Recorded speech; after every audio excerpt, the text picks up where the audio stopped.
You'll hear from them in the breakout session. I'm very proud of these young people because they have given up themselves in a way that few others have, in the spirit of the Founding Fathers. And I admire them. Give them another hand.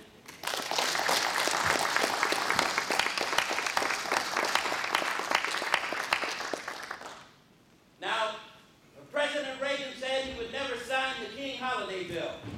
And it had languished for years. And then Stevie Wonder wrote a song. And 100,000 people gathered on the west lawn of the Capitol. And a little boy sat on the side of the road with a simple sign that was captured by the Washington Post. And so you want me to talk on the mic, is that what you're saying? I ain't into this technology stuff. Anyway, that was captured by the Washington Post and put on the front page, and it said simply, "Pass the bill." And what Reagan had said would never be done happened. A king's birthday became a national holiday. And I was working on the Hill when Cub Ravenel of South Carolina went to the well of the House when many had said apartheid was permanent. And he said, "I love my president, but on this here bill, I'm voting for it. Because Reagan ain't running, I am." And the South Africa bill passed. I have seen many occasions where victory was grasped from the arms of defeat. And I believe that can happen with DC statehood. And I believe it can happen within a very short time if we all put our shoulders to the wheel. Now, when the movement was launched by, or rekindled by Mayor Gray and others, we decided that we were going to try to do 4 things well. One is to educate the people of Washington, D.C., because we first have to understand what's at stake here. And we leave $2.6 billion on the table every year by virtue of our status. We wouldn't have to cut the summer jobs program. We wouldn't have to fuss about whether we should tax one class as opposed to another. We could cut taxes. $2.6 billion every year by virtue of our status. And so today we continue one part of that education process. And the 5 people on this stage alone have the leadership capacity to do it by themselves. But we're going to get organized. We're going to get organized. To my immediate right is Daryl Thompson. Now, for those of you, it's a little serious, who are discouraged and disappointed by what recently happened with Harry Thomas, I certainly was. That's my third baseman. I tell you, there's a bright future ahead for us in Washington, D.C., for people, with people like Daryl Thompson. We got to get him off that hill and into local politics. He's a good man, believe me. He's a good man, the best. Dr. Bernie Dimchuk, when others shuttered themselves in and cursed the darkness, Bernie Dimchuk was lying down on the street, on the 14th Street Bridge, proclaiming our right to statehood. And he hasn't stopped. I'm so delighted to have Dr. Bernie Dimchuk with us. Keenan Keller has waded into the political waters locally, and another bright star. We have no reason to be disappointed and discouraged. He's a senior counsel on the House Judiciary Committee, and that's, we have to go through that road to get to D.C. statehood. Keenan Keller.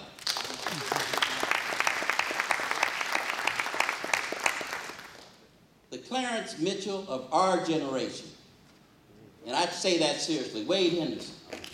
None better. And I always have to tell this little story. Wade didn't know me. I came into his office when he headed the CLEO program, Council on Legal Education Opportunity. It's kind of a Head Start program for minority students. And he gave me an opportunity to go to law school. through the CLEO program. I wouldn't be a lawyer if it wasn't for Wade Henderson. I appreciate that, Wade. And then Dr. Derek Musgrove. I like the sound of that. He's our moderator. Derek was a little dude on the hill when I first met him, but he's a brilliant scholar and thinker and author, and he's the moderator for the evening. So we're going to continue the education process starting tonight. And afterwards, we want you all to sign up with Eleanor Hart. Raise your hand, Eleanor. Eleanor Hart, to join our effort to lobby Congress. She has the list. Every one of you needs to go see one or more Congress people at Eleanor's directions, because we've got to get co-sponsors on H.R. 265, the bill introduced by Congresswoman Norton. And then we want to also continue our external efforts with the hunger strikes. That's very important. I'm proud of you young people. The hunger strikes and what Anise Jenkins is going to do in April. Where's Anise? She's here somewhere. And others, DC Vote. All of those external activities build the pressure. You know, I'm almost finished, Derek, and then the floor is yours.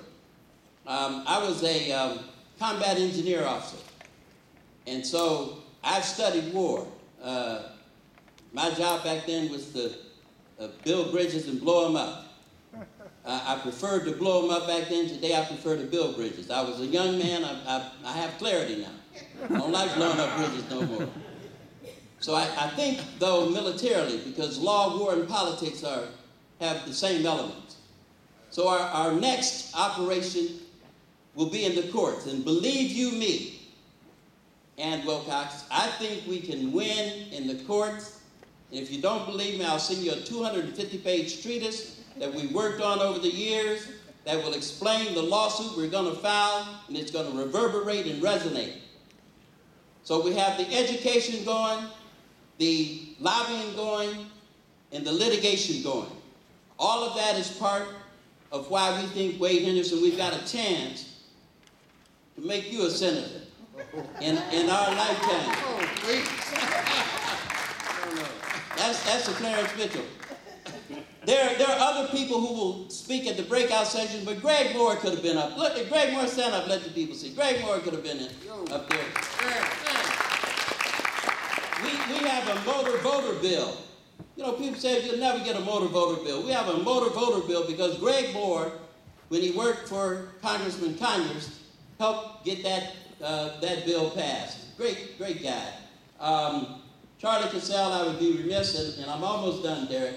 I would be remiss. Stand up, please, Charlie.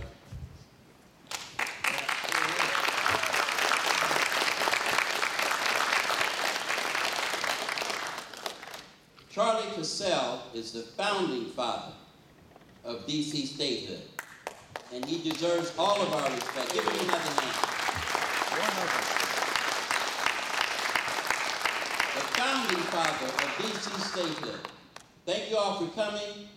This is a brilliant group of people. They can pass the bill by themselves. Go ahead, Derek. Well, thank you, Johnny, for those generous introductions. Because Johnny has already introduced the panel, what I'd like us to do at this point is just go ahead and get into the discussion.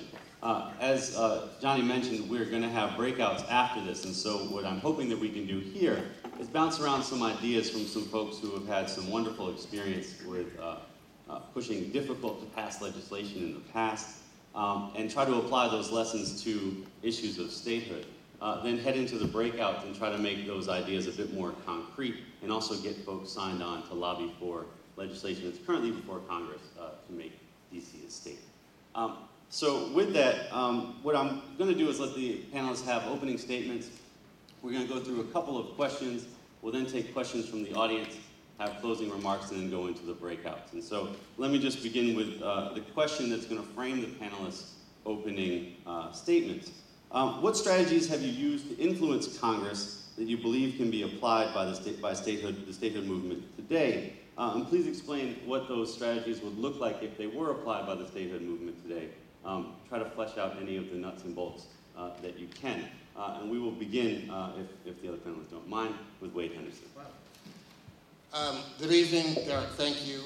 Johnny, thanks for the introduction. And Johnny, your energy is infectious. Yes. So your commitment to this issue is beyond question. Thanks for doing it.